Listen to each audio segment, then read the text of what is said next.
All right, our demonstration tonight is a video presented by Bob Grinstead, one of our old-time members. And we got to this big conversation earlier about cameras and connections and all that stuff. And that's something we're proud that we vary off course a little bit.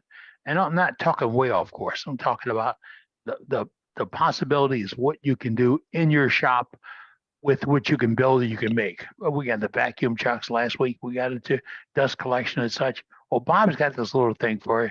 And we're going to go to Bob right now, as soon as I found him. And Bob's going to show us our demonstration for the evening. But please remember, this is Bob's demonstration. You can ask questions, but not comments on this demonstration until he wraps up and asks for questions and answers, et cetera, et cetera. Let's give Bob a chance. What's up, Bob? Hey, yeah, hey guys. I just wanted to, yeah, can you hear me?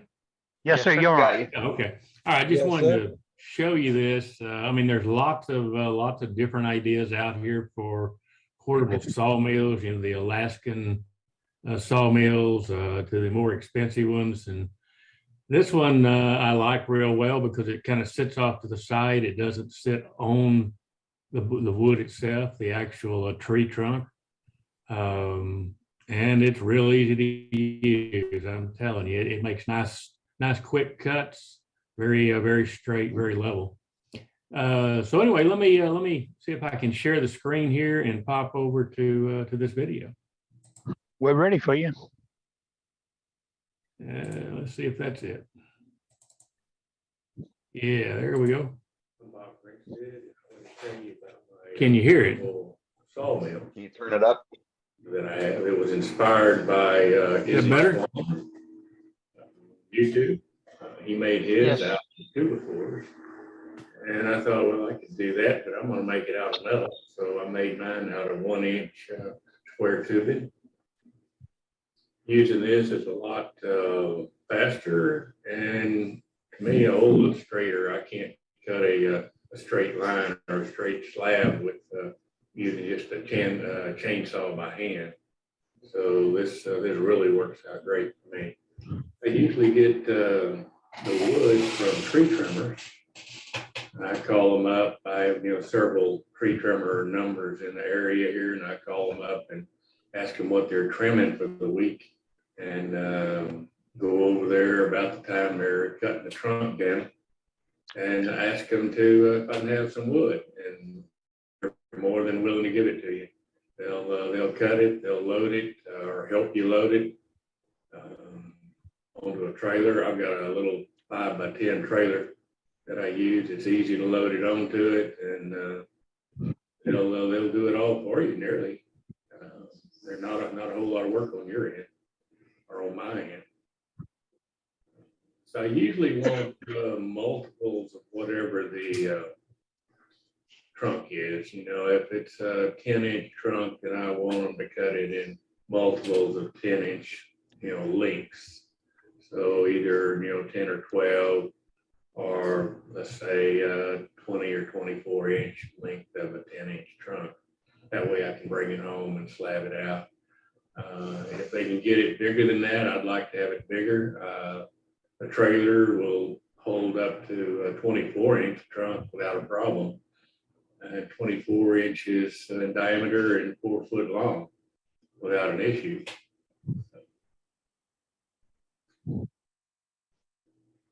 Once you get it on the trailer, then I never take it off the trailer. It stays right there.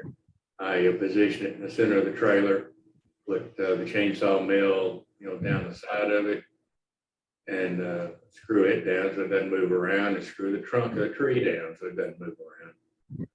And then I can slab it out, and make whatever cuts I need. Let's say that it's 24 inches in diameter. Then I'm going to make multiple cuts up and down one side. I normally want 5-inch blanks because that's what I like. My bandsaw is not but a 6-inch, but a 5-inch works great for me. It makes good sized bowls. So I end up with 5 inches thick and now whatever diameter I can get out of the slab. But if it's a large tree, then I go ahead and cut it multiple times all on the same side till I get everything cut or all the cuts on one side done. And then I flip it over. I either depend on the log, but if the log is only a small log or not very long, easy to maneuver, I'll cut it all down one side and then turn the log around in the trailer, just flip it around and cut down the other side. If it's a long one, like 4 foot long or something, I don't. I cut everything on one side, like all of the slabs, all of the cuts on one side, and then I'll take this chainsaw mill, pick it up. It's light enough. It's probably 25 pounds or something. So you pick it up and you put it on the other side of the log on the trailer, and screw it back down again, and run the chainsaw the other side, and cut a lot over there, every slice that I need over there. My chainsaw sits in an angle. I tried putting it in straight, but that doesn't work real well. It's hard on the bar. It's hard on that tip. The tip wears out real quick. So I put it in as an angle. And so really I have an 18-inch chainsaw, 4.5 parts, 18-inch chainsaw. So when I put it at an angle there, I'm only cutting, 12, 14 inches into the log, but that's okay. I can do this on both sides. Let's say I had a 24-inch log, then I can almost come to the middle, or it might be coming to the middle. But if it doesn't, it doesn't bother me. But I can then, after I get both sides cut, I can take the saw and flip the log up on the edge and go down it manually then and cut out that 2-inch or 4-inch or whatever's left in the center. So that doesn't seem to be a real problem. Well, let me go ahead and show you this chainsaw mill in operation. I've got my wife helping me today. She's actually running a wrench. She's the power behind this thing. So let me get started and show this thing to you. It's made out of 1-inch square tubing, like I said, and it's 16 inches wide, or about 16 inches wide. It is about 6 foot long. I have pieces that hold it up off of the bed of the trailer, little 1-inch scrap pieces, just to pick it up out of the sawdust, so it's not not binding anywhere. The hold downs, you have to hold this thing to the trailer. So I do have hold downs that 3 of them across here that actually screw with one screw that screws them down. I usually only use 2 screws, one at the front and one at the back, to hold this on the trailer. There's not a whole lot to hold. You can see one of them here. It's just a piece of angle iron that's welded on there so I can screw it to the trailer. The actual carriage itself is made out of 3/4 inch tubing, so it'll fit inside this carrier. You see this carrier right here? You want it to be able to slide up and down so you can get your chainsaw to move up and down. So this is 3/4 inch. The top portion up here is my pulley system. This is what I put pressure on, and I can crank this in conjunction with the springs and the pulleys down here, and put tension on the chainsaw to run it through there. The chainsaw itself sits right here on the corner. I have the hole here. You have to put a hole through the blade of your chainsaw, which is no big deal. It's like a 1/2-inch hole, and put a couple of bolts here. A couple of washers on here to lift it up off of the frame itself, and then I bolt it down. There is a bolt back here just to hold the back end of the chainsaw to keep it from going up and down or trying to move on me.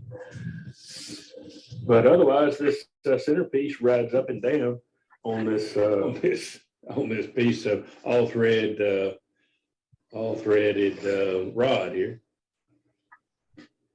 Let me show you the tensioning system. The tensioning system is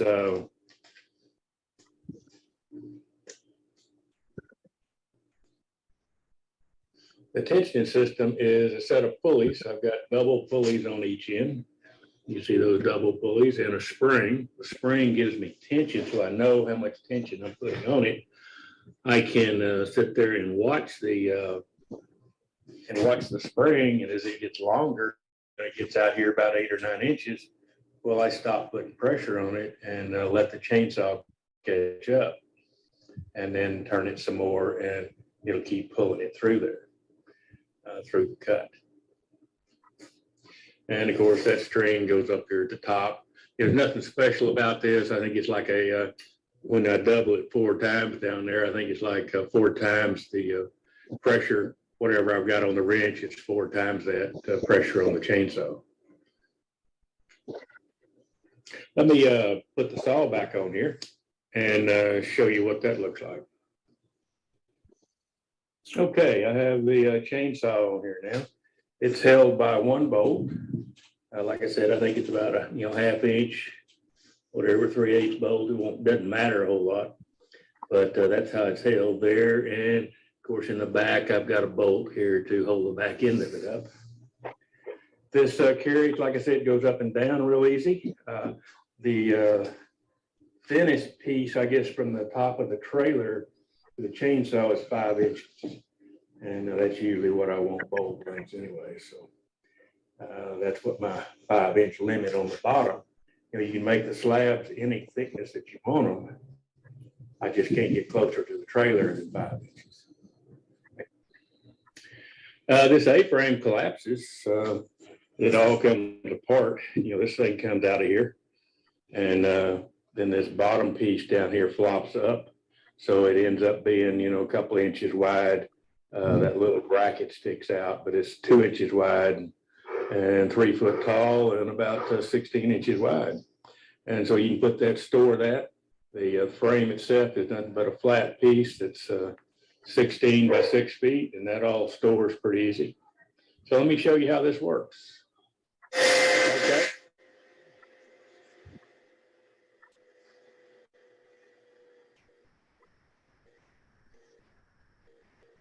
I don't know if it cuts out that noise or not.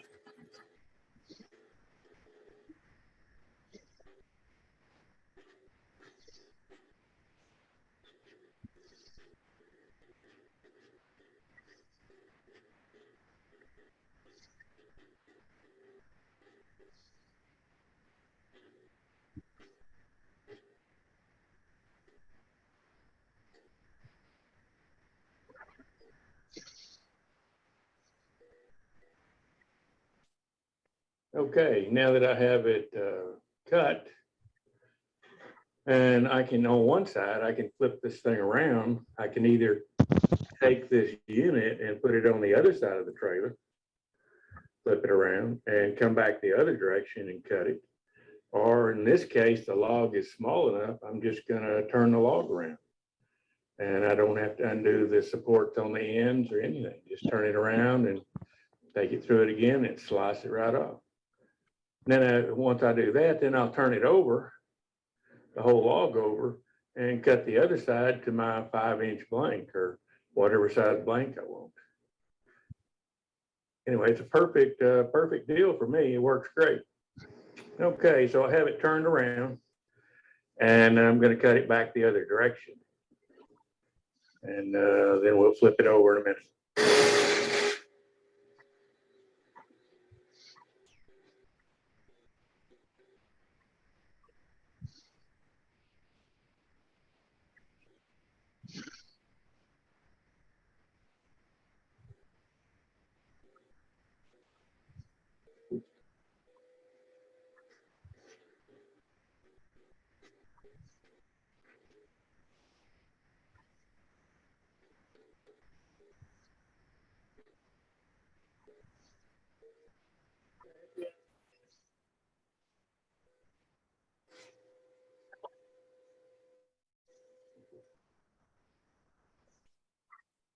All right, I got it turned over and tied back down again, the bed of the trailer.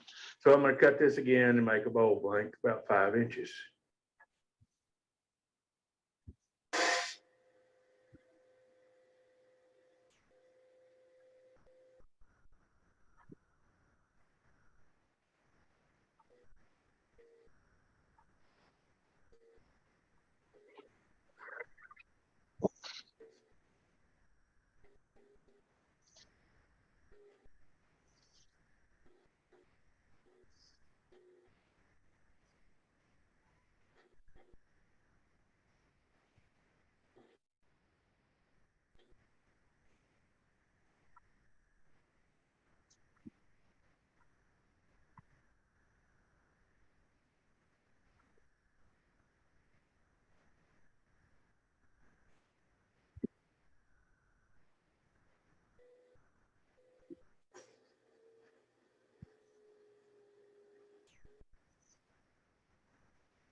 All right, as you can see, it makes a good slice. Makes perfect blanks here. Let me get that thing loose and I'll show you the blank. This is in the crotch of a tree and I've got enough crotches, so I'm just trying to make a bowl out of it and get that grain somewhere around the bottom of it or the side. But I think it'll be pretty. This is cherry. Anyway, that's it. Let me show you when I get it loose. All right, so here's my blank back again. So there's my blank. It's about 5 inches thick. And nice and straight and smooth. So this thing works great. Let me show you the deals that I hold it with.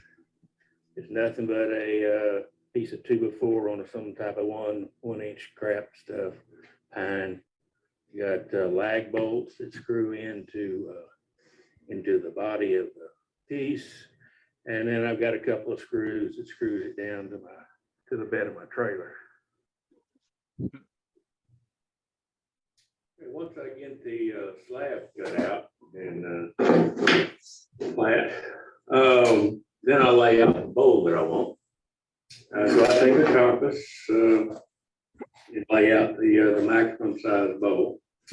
In this case, it's where I've got drawn in the black lines here.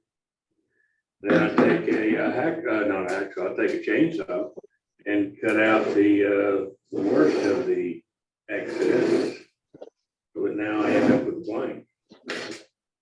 And in this case, it's a crotch. So I'm looking for where the center of this of each one of these things are. So here is about the center of the pit on that side, and the other side is back here too.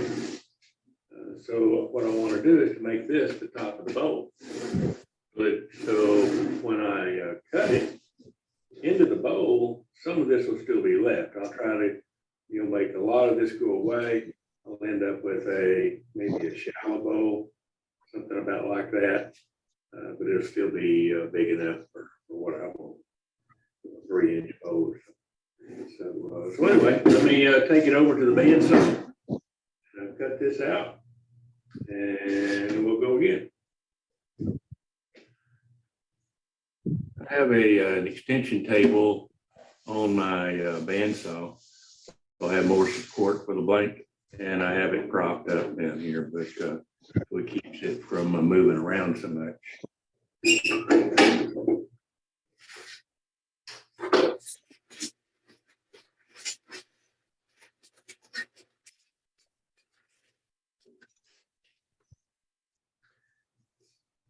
And I put wax paper or parchment paper, a freezer paper, anything to make this thing slide a little easier. Sometimes it's not that easy. Just kind of set it under here a little bit and get it up.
I always start my bowls out with a mortise.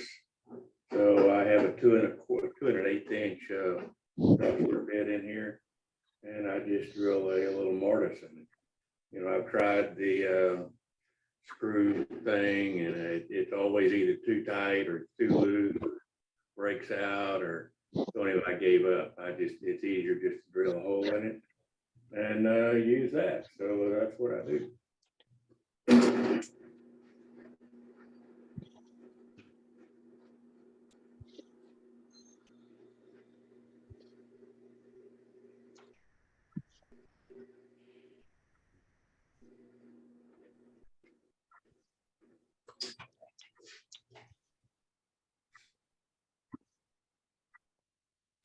All right, guys, that was it. It's pretty slick sawmill, Excellent. Bob. Yeah, well, thanks. Nice Worked sawmill, like a- Bob. Very nice. Thank you. Thanks for the ideas. Is that an Izzy Swan idea, Bob? Yeah, that was an Izzy Swan idea. He made it out of 2x4s, but I didn't like the 2x4 idea. So I'm making one out of an extension ladder on the same principle. yeah, that would work too. Anything that, even this, I mean, it doesn't have to be in a trailer. You can just set it on the ground, and have some way to mount it to keep it from moving around so much on the ground. But yeah, so you just need something to pull it. I tried pushing it, and it's not easy to push through. It's a lot of effort to try to keep pushing and pushing and pushing, and this is no effort. That little wrench turns real easy, and there's no effort at all hardly to push it through here, and it's very fast. Since it's not jumping around and moving around, well, it cuts pretty fast for you. I like the pulley idea you used with the pulleys. I see Izzy put a boat winch on his upgraded version, and I don't like the tension that it puts. I like the idea of the spring. Yeah, because if you put too much tension, you can't let off of it real easy with the bolt pulley. This thing, you can watch that spring, you can tell how much tension you're putting on it, just seeing how long that spring gets. Yeah, that's a great idea, Bob. I'm going to steal that idea. Not a problem. I just think it's so easy, and I like green wood. I hate to buy anything, so especially wood. So it's easy to just go get it and cut your own. I think that was great, Bob. Bob, Very did you, intuitive. Can you Are make you me using- one? are you using the standard standard saw blade? I am. I've tried the rip blade, and it's okay. I just didn't want to have to buy a rip blade again, so that just a standard blade works fine for me. Yeah. If you were trying to Trace, cut 36 Trace, if you're using that on a gas chainsaw, you want to do it at an angle like Bob had his. It'll cut better. You don't need as big a chainsaw either. Okay. That's why I was asking about the rip blade, because the rip blade just would go straight on it, wouldn't it? No, Yeah. you don't have to. I mean, it's how you turn the blade. You can put the rip blade on there and still cut it at an angle. Or you Yeah. can cut it straight. The rip blade you just can takes use- just You takes a can use the deeper rip cut. blade like that. You can use the rip blade like that, Trace. The only bad part about the rip blade is most of the time, if you take it to somebody to have it sharpened, they're gonna wreck it because they don't understand what a rip blade is. Yeah. You have to learn how to sharpen your rip blade yourself. And you got to watch it. If you're holding the saw, that rip blade will just jerk it away from you. You've got to hold it and hold it up against the wood. You know, in here it's not so important because it's all held down. You're not, it's not going to, that chainsaw is not going to go anywhere. And don't use a rip blade without some kind of guide system on it. You'll kill yourself. Yeah, it's pretty aggressive. They just take a bigger cut. They will bite you. Bob, That's is a leading me beautiful to- rig. It's a beautiful Okay. rig. I'd ask you to send some photographs to Dave Rhodes, our webmaster, and you can include it on our website for folks that want to get a close-up view of what you did. I think it's nice. I like the bolts, the expansion to adjust. I'm sorry, your linear track adjustment to where you can take the kick out of the blade by tightening and loosening those turnbuckles that you have on it, angled support. And I looked at it for a few minutes and said, why would you have that? Well, if your blade's going up or going down, it's going to make a lousy cut, really.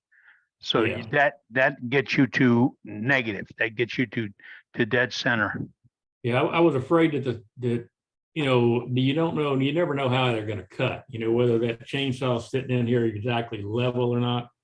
And so I put that in there. I put that adjustment so I could make that tilt in and out, forward or back, and to compensate for the blade.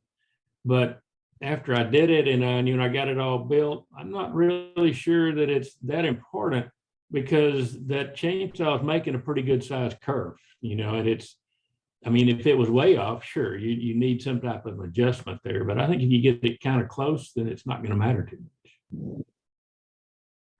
Anyway, mine adjusts. I'd move it around. Well, I like the idea of the adjustment. Allow for variation before you need it. Yeah, And you did that. That's a very good design, Bob. Very good.